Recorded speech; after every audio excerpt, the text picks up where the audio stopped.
Thank you for browsing page 121. Today we're going to take a look at a new offering from Mongoose for Classic Traveler, and this is Travel Hazards Adventure 14. This is kind of a series that Mongoose is doing, following up where the classic Little Black Books left off. This is Adventure 14, following up after Adventure 13, and they've already published Book 9, Pirates, and it's kind of a revival of the Classic Traveler Little Black Book series, and I've been enjoying them. This one was out actually a few months ago. I read it recently, and I did enjoy it. So let's take a look inside. Now, because this is an adventure, I will not be going through the entire book. I'm only going to be showing parts of it.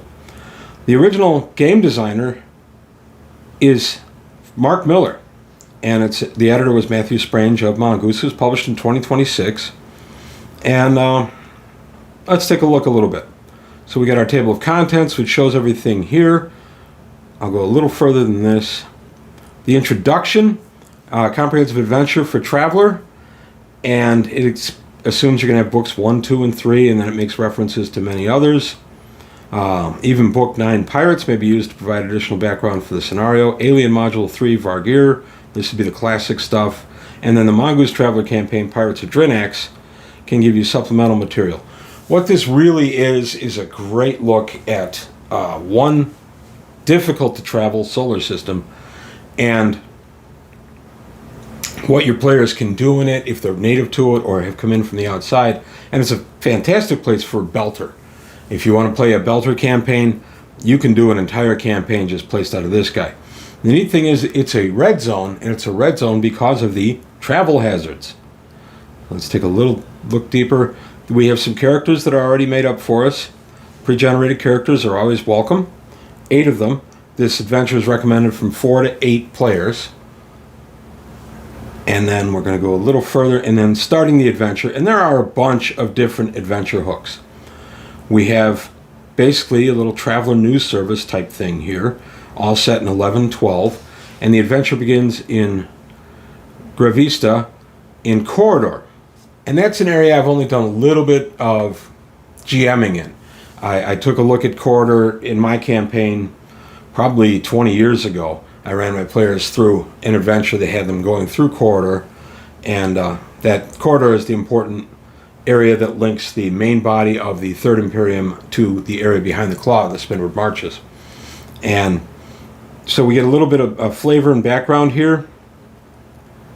Continuing on, and then we got to look at some of the people, some of the movers and shakers, and then some of the adventures. I'm not going to go into the adventures because there are a bunch in here. You have about 6 adventure hooks that can follow through and then be completed by your player characters, so you can do multiple adventures with the same group or different groups depending on how you want to run this. I think it's pretty good. If I was sitting down, for instance, to do an open table at a convention or something, which I've done many times in the past, if I were looking to do something like that, this would be a really good source material in my opinion, because it's pretty readily adaptable for what you want to do. It'd be a good teaching point for players that are new to Traveler, and it's just generally hazardous because of the environment more than anything else. So the next thing I'm going to show is a map of the solar system itself. And there we go. The double sun system. It's a binary system, and it has a primary and a secondary, and we end up with various asteroid fields and all kinds of stuff. We have the Trojan belts, or Trojan regions right here. We have Searchlight, which is the smaller star, and each of these stars kind of preys on each other as far as their gravitational pull is yanking all these different unpredictable solar flares into the area and creating massive radiation hazards and such, thus making it a hazard to travel.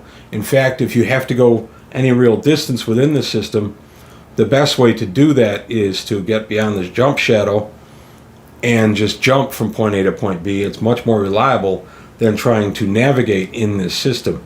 I thought that was pretty cool too. And then you see a logo for Web Mining, LIC, which was a mining consortium that started out in this area and has kind of since fallen by the wayside. But it's a nice area, and it's a nice little sandbox. The good part of this is there's no real need to integrate this with any larger part of Traveler, which is again one of the reasons I would recommend this for any kind of open table situation. Nobody has to learn about the history of the universe or who the Imperium is or anything else, because it doesn't really matter in this system. There are a bunch of our gear featured in here because it is in quarter. To Coreward of Quarter, of course, are the Vargear Extents and all that stuff. And I liked it. It felt like an old school little black book, which is of course what it was supposed to be. And I don't know if this was acquired as part of Mongoose buying the Traveler property off of Mark Miller. Maybe they got some of his old unpublished manuscripts as part of that deal. I don't know. But it certainly appears to be, and I liked it. This is very well put together, very well done, and I would probably put this with any of the little black books that I have. We're going to take a look at a little bit of the high guard toward the back of the book now. So here we have some of the ships that are brought out. The Velvet Glove, 400-ton hull, custom-built armed raider, Corsair, all kinds of different ships brought out. And then there's some new starship components, the jump net, which is something that goes back to old Traveler, where you could just have a bunch of asteroids or whatever netted to your hull, and then you could jump with it. Jump bubble would be big enough to take everything with you. And then we have some other stuff that you can put in there, and then the various worlds. So I'm not going to go into this too much, because again, I don't want to give up too much of the adventure. But I liked this. I really enjoyed it. It's a very enjoyable read. For an old Traveler hand like me, it was a nice callback to earlier days of Traveler. And I liked it. It was well worth getting. It's available through Mongoose's webpage and through DriveThruRPG. I'll put a link to both below. I recommend it. I think it's very good to have in my classic Traveler library, and I really enjoyed it. It's got about 6 adventures that you could run out of here just from what's published, and not to mention what else you would change, or as the adventures evolve with your players, you could go different tangents with that too. So I do recommend it. I really enjoyed it, and yay Mongoose, keep doing this. I like going with the callbacks, the old school stuff that's continuing where the little black books left off in the early 80s. But that's all I've got to say today on page 121. I want to thank you for your time. Thanks for watching. Please leave any comments, like and subscribe if you haven't already. Tell your friends. Let's keep growing the channel. Any ideas for additional videos? I'm always interested. And please take a look at the page screen, see if you can help me out there. But that's it. Thank you for your time. Thanks for watching, and I'll see you next time on page 121.